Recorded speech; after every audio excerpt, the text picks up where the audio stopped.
하나님 말씀 야고보서 5장 12절로 20절까지 말씀 제가 읽어드리도록 하겠습니다.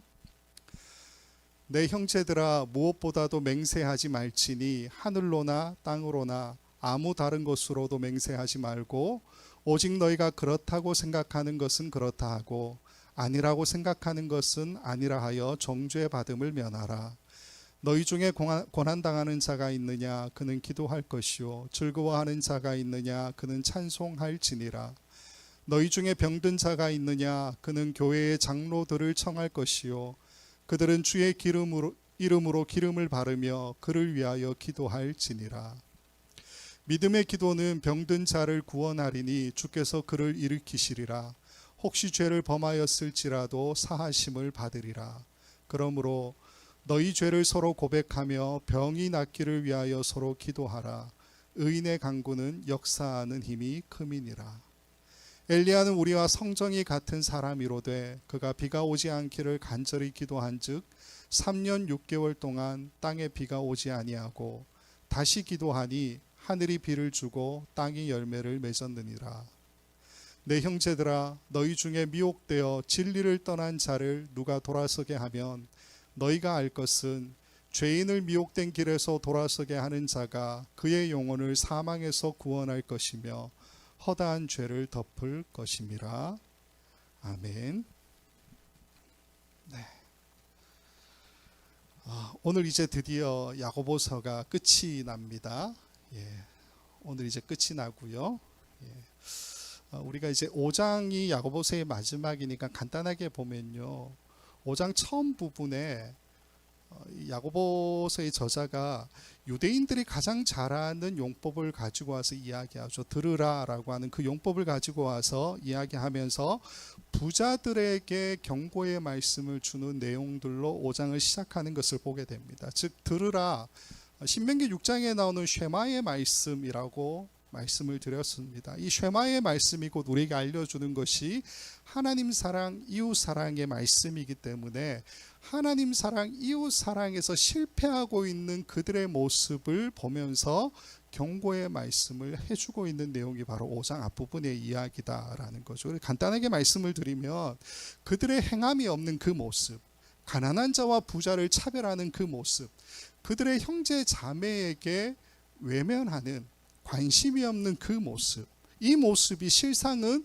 예수 그리스도를 십자가에 못 박고 정죄하고 죽이는 것과 동일하다라는 이야기를 이 야고보서의 저자가 이야기하고 있죠. 또한 그럼에도 불구하고 그들의 그런 모습이 있지만 예수님께서는 대항하지 않으셨다라고 이야기하지 않습니까? 왜 그러냐 하면은 그런 그들도 사랑하시고 그들도 구원하셔야 되기 때문에 주님께서는 아무런 대항도 하지 않으시고 십자가의 길, 고난의 길, 죽음의 길을 묵묵하게 걸어가셨다. 이게 이제 5장 앞부분에 나왔던 이야기고요. 지난 시간에 우리가 봤던 건 7절부터 12절까지의 말씀인데 형제들아 라고 시작하는 4번의 이야기가 그 안에 포함이 되어 있다라고 말씀을 드렸습니다. 그래서 그 4번의 이야기가 뭐냐 하면 7절을 보면 주께서 강림하시기까지 길이 참으라 라는 것이 첫 번째고요. 9절에 보면 서로 원망하지 말라, 이게 두 번째고, 세 번째는 10절에 나오는 선지자들을 고난과 오래 참음의 본보기로 삼으라, 이게 세 번째고, 네 번째가 12절에 맹세하지 말지니 맹세하지 말라, 이런 내용이다라고 말씀을 드렸습니다. 즉 여기에서 길이 참으라라고 하는 이 이야기가 단순하게 나를 괴롭히고 나를 힘들게 하는 그 사람에 대해서 내가 길이 참고 오래 참는 것을 이야기하는 게 아니라고 말씀을 드렸습니다. 그 길이 참는다는 것이 어떤 거냐면요, 사실 우리 자신을 참는 거죠. 내 권리와 유익을 선택하지 않는 오래 참음. 우리의 본성이 우리의 유익을 추구하는 거 아닙니까? 나 자신의 유익을 추구하는 것이 우리의 본성인데 우리의 본성에 대해서 오래 참음, 이게 바로 이제 야고보서 마지막에 이야기하고 있는 오래 참음의 이야기다라고 말씀을 드렸죠. 그렇기 때문에 오래 참는 것이 우리의 본성도 아니고 우리가 자연스럽게 되는 부분도 아니죠. 우리가 굉장히 어려운 일이다라고 말씀을 드렸습니다. 이게 힘들고 어렵다는 것을 알고 있는데 그럼에도 불구하고 오래 참으면서 뭐라고 이야기합니까? 두 번째로 서로 원망하지 말라 권면하고요. 그리고 혼자 가는 것 같지만 이미 이 길을 걸어갔던 우리의 믿음의 선배들 있잖아요. 그러니까 너희가 선지자들을 고난과 오래 참음의 본보기로 삼으라. 그 얘기가 세 번째 권면이고, 그 길을 가면서 절대로 우상에게 맹세하는 자들처럼 대가나 선물을 바라면서 맹세하지 말라. 이게 바로 네 번째 12절에 나오는 이야기로 이제 지난 시간까지의 내용이 정리가 됩니다. 자, 그러면서 이렇게 우리가 오래 참아야 하는 것, 내 권리와 유익을 선택하지 않는 오래 참음을 언제까지 우리가 해야 되느냐? 주께서 강림하시기까지라고 말씀을 드렸죠. 주의 강림이 가깝기 때문에 오래 참아야 한다라는 것을 이 야고보서의 저자가 이야기하고 있다라고 말씀을 드렸습니다. 자, 오늘은 이제 마지막 결론 부분에 해당되는 이야기인데, 지난 시간에 12절까지 봤는데 12절을 다시 가지고 옵니다. 결론의 첫 구절로 좀 가지고 오는데요. 왜 그렇게 하느냐 하면, 지난 시간에는 형제들아라고 하는 그 이야기가 나오는 것으로 구분하게 되면 네 번째에 속하는 것이 12절입니다. 그래서 우상에게 맹세하듯이 대가나 선물을 바라면서 맹세하지 말라라는 것으로 해석하게 된다라고 말씀을 드렸죠. 이게 틀린 건 아니지만은 우리가 원어 그대로 좀 살펴보게 되면 좀 다른 접근이 가능하다라는 겁니다. 12절을 보면 일단 이렇게 되어 있죠. 12절 보면 내 형제들아 무엇보다도 맹세하지 말지니 하늘로나 땅으로나 아무 다른 것으로도 맹세하지 말고 오직 너희가 그렇다고 생각하는 것은 그렇다 하고 아니라고 생각하는 것은 아니라 하여 정죄받음을 면하라. 자, 이 12절 말씀을 보면요, 맨 처음에 내 형제들아 무엇보다도 이렇게 시작하고 있죠. 헬라어로 보게 되면 어떻게 되냐면 프로 판톤 데 아델포이 모우 이렇게 되어 있습니다. 그러니까 총 이제 5글자로 되어 있는데 그 특징이 있어요. 어떤 특징이 있냐면 요 내 형제들아 무엇보다도 우리 성경에는 이렇게 번역이 되어 있지만 중간중간 두 번의 쉼표가 존재합니다. 그래서 원어 그대로 말씀을 드리면 프로 판톤 데 쉼표 그리고 아델포이 모우 쉼표 이렇게 되어 있습니다. 프로 판톤 데라고 하는 것이 그러나 무엇보다도 이런 뜻이고요. 아델포이 모우가 내 형제들아 이렇게 됩니다. 따라서 이 부분을 직역하게 되면 그러나 무엇보다도 쉼표 내 형제들아 쉼표 맹세하지 말지니 이렇게 연결이 되어진다라는 겁니다. 자, 근데 제가 이 12절을 결론 부분의 제일 첫 구절로 삼는 이유가 있습니다. 그 이유가 뭐냐 하면요, 저자가 의도적으로 이 편지가 이제 마무리되고 있다라는 것을 어떻게 표현해 주고 있냐면 프로판톤데라고 하는 것으로 이야기해요. 그러나 무엇보다도 이 말을 써서 이제 내가 결론을 이야기하겠습니다라는 것을 표현해 주고 있다라는 겁니다. 자, 그렇게 되면 12절의 해석이 조금 다르게 돼요. 어떻게 되느냐? 그러나 무엇보다도 내 형제들아 맹세하지 말지니 이렇게 이야기가 진행이 되는데 뒤에 나오는 너희가 그렇다고 생각하는 것은 그렇다 하고 아니라고 생각하는 것은 아니라 하여 정죄받음을 면하라라고 하는 것이 기준이 돼요. 이게 기준이 되면 어떻게 되느냐 하면 참과 거짓을 나누는 기준으로 삼으라는 거죠. 그렇다고 하는 것은 그렇다고 하고 아니라고 하는 것은 아니라고 하는 참과 거짓을 구분해서 이제 어떻게 하라는 겁니까? 너희는 거짓된 것에 맹세하지 말라. 그게 12절에서 이야기하고 있는 내용이라는 겁니다. 이게 무슨 말이냐면 지난 시간에 다른 신을 섬기는 사람들처럼 대가나 선물을 바라면서 맹세하지 말라 이 해석이 틀린 건 아니에요. 그러나 이 해석의 강조점은 어디에 있느냐 하면은 대가나 선물을 바라는 것, 여기에 강조점이 있죠. 근데 12절을 결론 부분에 맨 처음으로 가져오면은 강조점이 달라진다라는 겁니다. 참이면 참, 거짓이면 거짓, 이것을 분명하게 구분하라. 그래서 너희는 거짓된 것에 맹세하지 말라. 이게 강조점이 있는 부분이라는 겁니다. 자, 그러면 참된 것은 참, 거짓된 것은 거짓된 것 이렇게 구분하면서 너희가 거짓된 것에 맹세하지 말라라고 하면서 누구에게 나아가라고 이야기합니까? 14절과 15절을 보면 이렇게 되어 있죠. 5장 14절 15절. 너희 중에 병든 자가 있느냐? 그는 교회의 장로들을 청할 것이요 그들은 주의 이름으로 기름을 바르며 그를 위하여 기도할지니라. 믿음의 기도는 병든 자를 구원하리니 주께서 그를 일으키시리라. 혹시 죄를 범하였을지라도 사하심을 받으리라. 여기 14절과 15절을 보면 주의 이름으로 믿음의 기도 이런 이야기가 나오죠. 즉 참이면 참 거짓이면 거짓이라고 분명하게 하여서 거짓된 우상에게 맹세하지 말고 너희는 어떻게 가라고요? 어디로 가라고요? 하나님께로 가라고.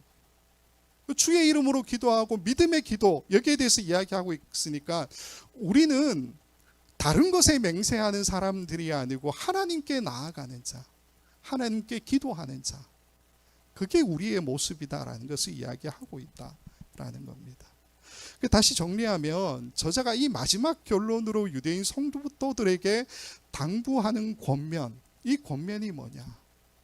오래 참고 길이 참고 서로 원망할 만한 때에도 잘 참으면서 가야 하는 것이 우리 믿음의 삶인데 지금까지 이렇게 살아왔던 모든 삶을 다 부정하듯이 거짓된 것에 맹세하는, 즉 다른 표현을 하면 거짓된 것에 맹세하면서 이른 비와 늦은 비를 기다리는 그런 삶 살지 말라는 거예요. 어떻게 살라는 겁니까? 믿음의 선지자들이 걸어갔던 그 길처럼 우리도 하나님께 나아가고 주의 이름으로 기도하고 믿음의 기도로 서로를 세워가는 것, 거기에 강조점이 있는 이야기다라는 겁니다. 자, 이렇게 12절이 넘어가면 13, 14절에 어떻게 이어지냐 하면요, 13절 14절에 이렇게 됩니다.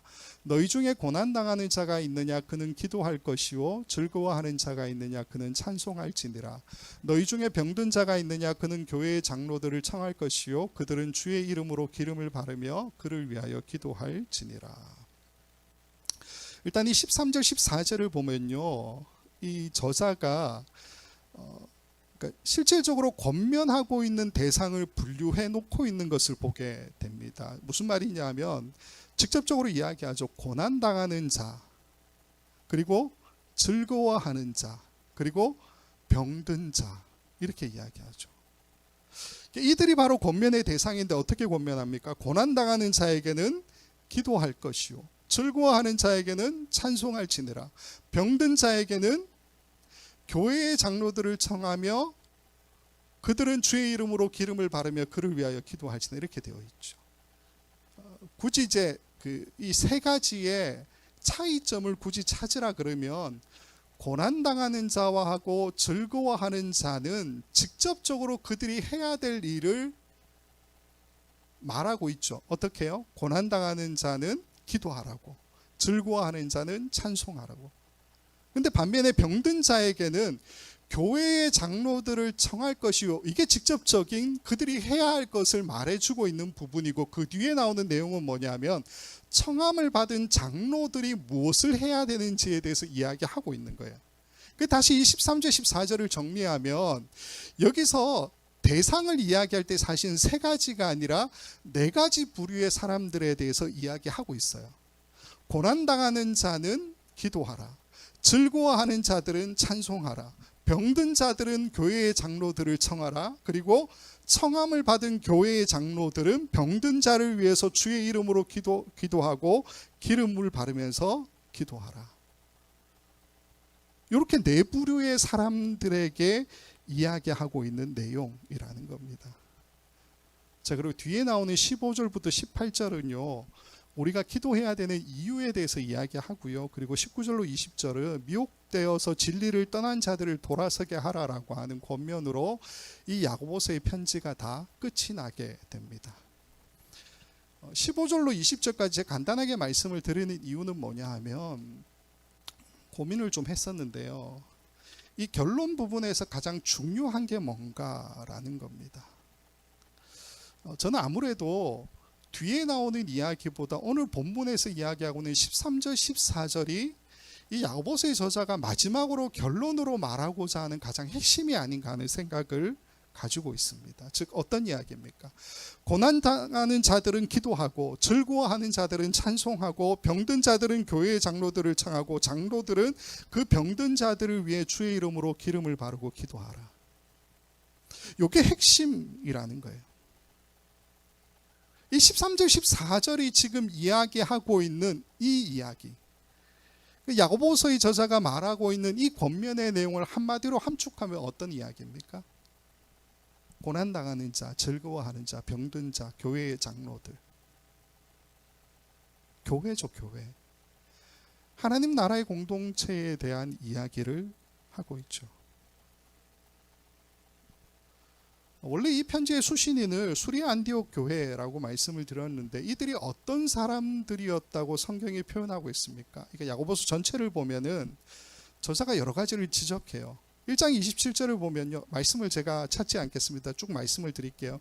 1장 27절을 보면 고아와 과부를 환난 중에 돌아보지 않는 교회라고 이야기해요.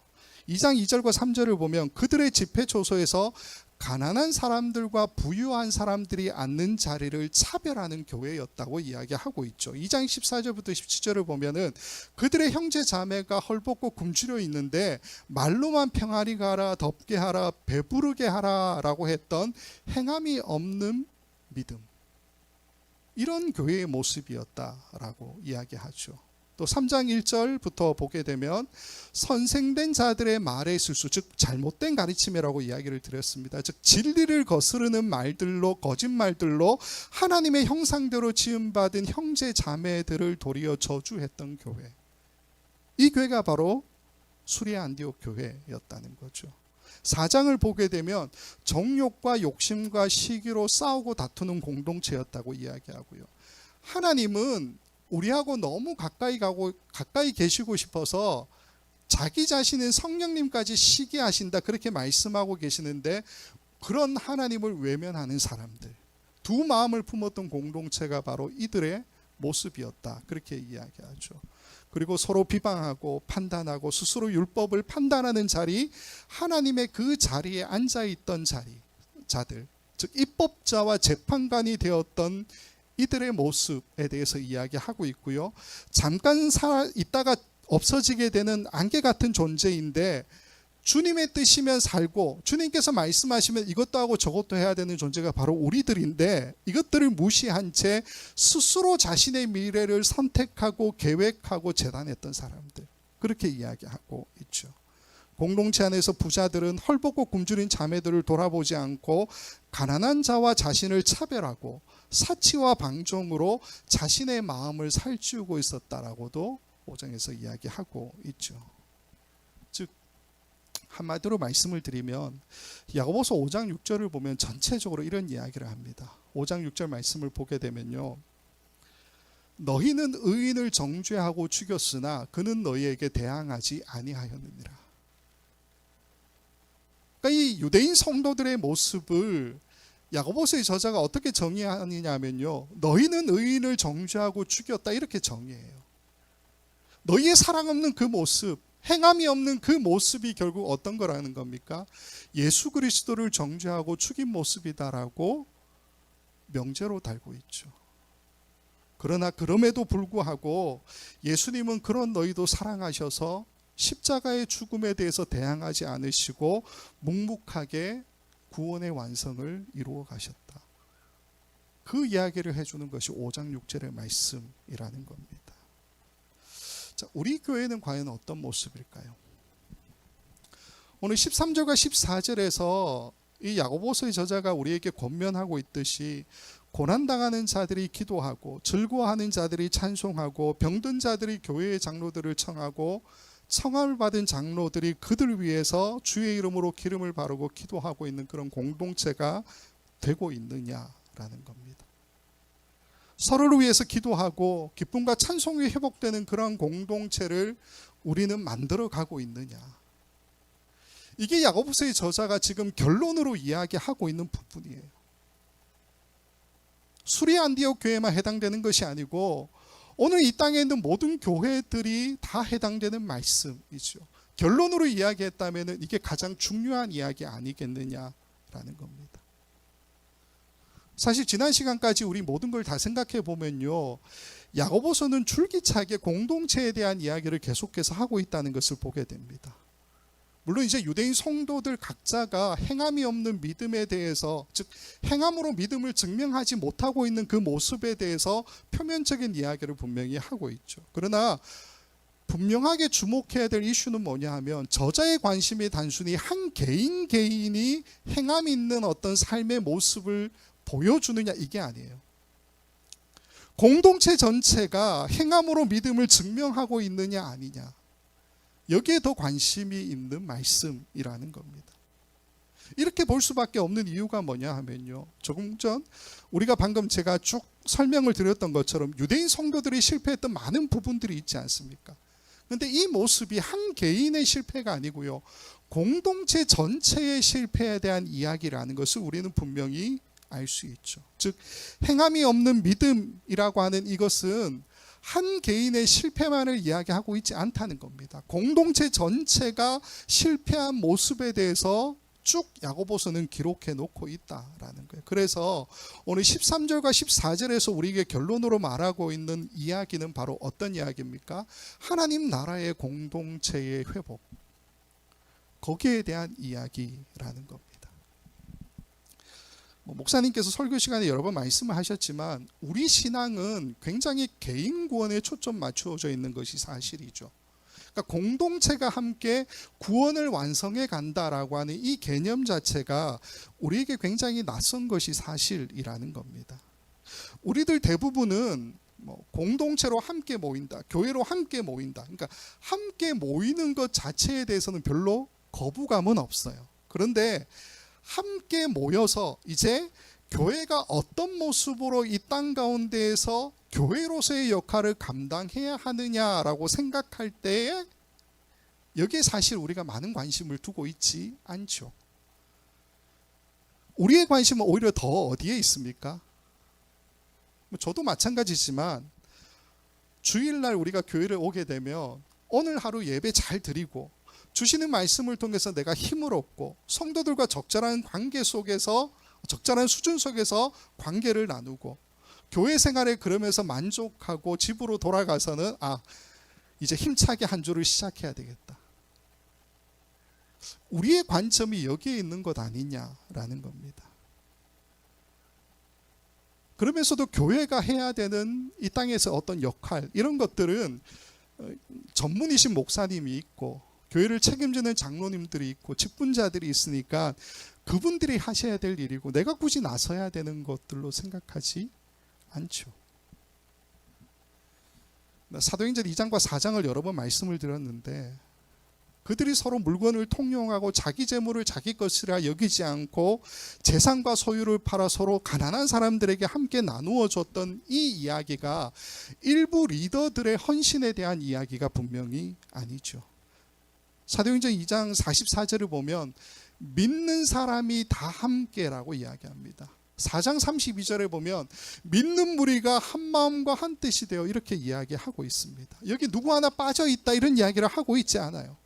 부자는 나눠주고요, 가난한 사람들은 그것을 받는 공동체, 주는 자도 교만할 수 없고요, 받는 자도 부끄럽지 않는, 모두가 함께 동참해서 나누고 누릴 수 있는 그런 공동체, 이 모습이 성경이 제시하고 있는 하나님 나라의 공동체의 모습이다라는 겁니다.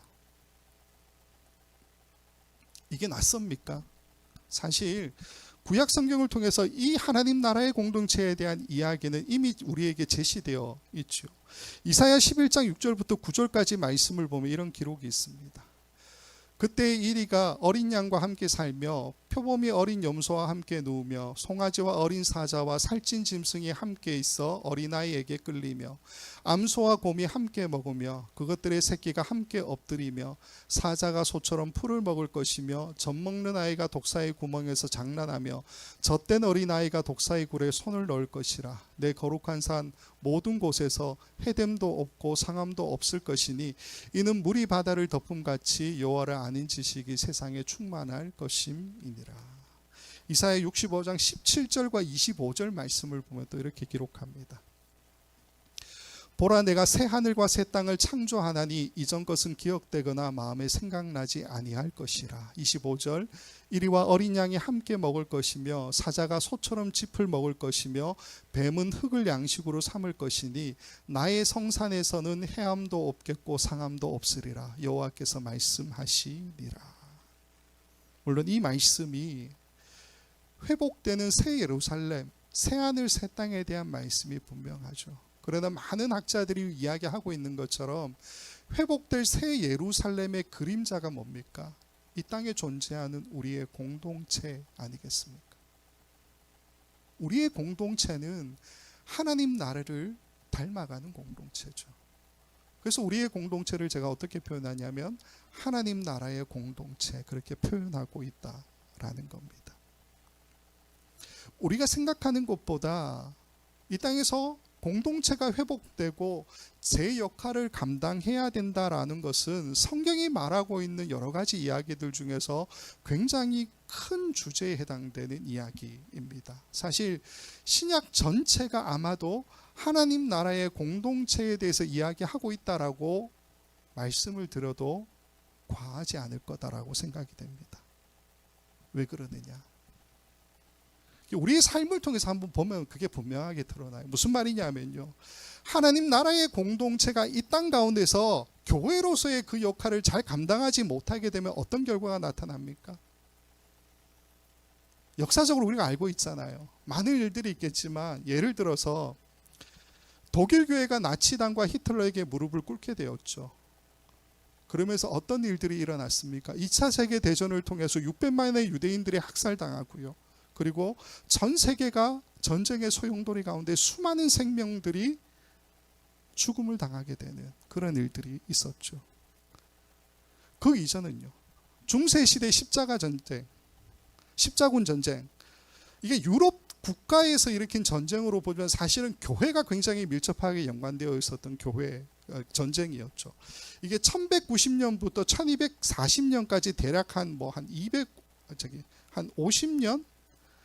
50년 정도 있었던 이 전쟁에 대한 이야기인데, 예루살렘, 그러니까 기독교의 성지로서의 예루살렘을 탈환하겠다라는 것이 목표였던 거죠. 그래서 유럽에서부터 이제 군인들을 일으켜서 예루살렘까지 가는 그 전쟁이 일어났다라는 겁니다. 근데 결과는 어떻게 되었습니까?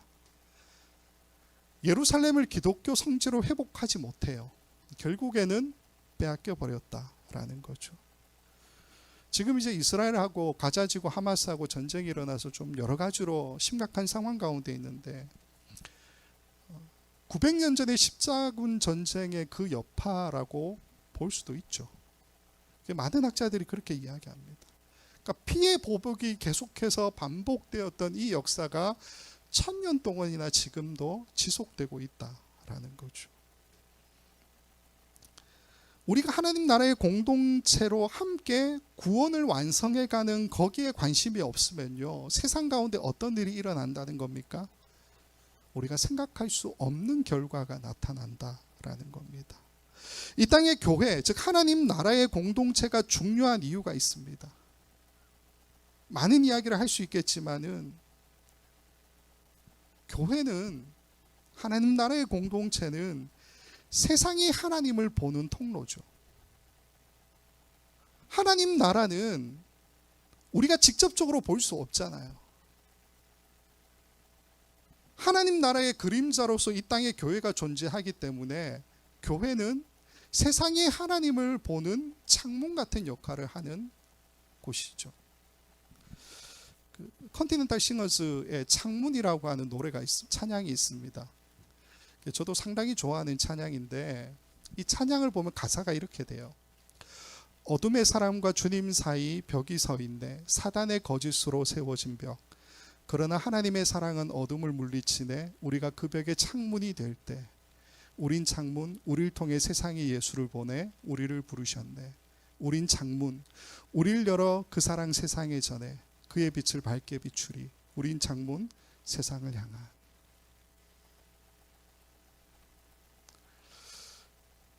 멜로디가 좀 어려운데, 어둠의 사람과 주님 사이 벽이 서 있네, 사단의 거짓으로 세워진 벽, 이런 찬양입니다.